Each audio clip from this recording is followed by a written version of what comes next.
Nariyan ako ngayon, nung narinig ko sa statement ni Chairman Garcia that the government will spend another 132 million para dyan sa pag-iimprenta ng mga bagong pangalan ng balota, siguro kung may pagmamahal ako sa bayan, dapat siguro mahalin ko talaga yung bayan, ipakita ko na na dapat makatulong tayo eh.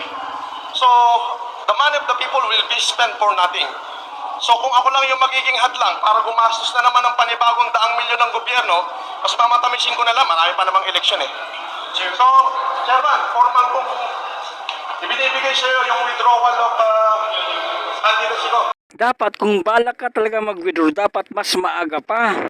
Ang Supreme Court, binigyan ka ng pagkakataon, oras inilaan nila sa iyo.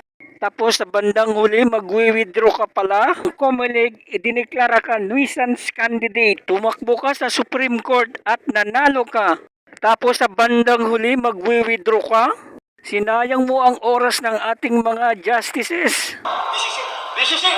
Ayan, pirmado ko yan. Walang ano sa akin. Kumbaga, para sa iyo, Chairman, kasi alam mo na, at para naman doon sa mga supporter ko, alam naman ni Manang na mahal ko yan eh.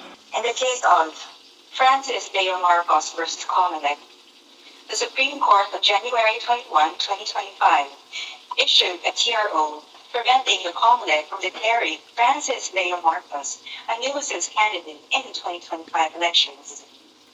The court ordered Marcos to show cause within 48 hours from notice, while he should not be cited in contempt for his actions, which tend to bring the court's processes into disrepute or disrespect. A copy of the available pleadings may be downloaded from the public pleading section. Ito yung desisyon ng Supreme Court, Tagalog ang kinuha natin para mas madaling maintindihan. Dating kandidato pinagpapaliwanag bakit hindi dapat i-cite in contempt ng Korte Suprema. Pinagpapaliwanag ng Korte Suprema si Francis Leo Antonio Marcos sa loob ng 72 oras kung bakit hindi siya dapat i-cite in contempt para sa mga aksyon niya na maaring magdulot ng kasiraan o kawalan ng respeto sa mga proseso ng korte. Nag-withdraw siya pero hindi niya alam na may gagawin pala ang Comelec. Good job, Comelec.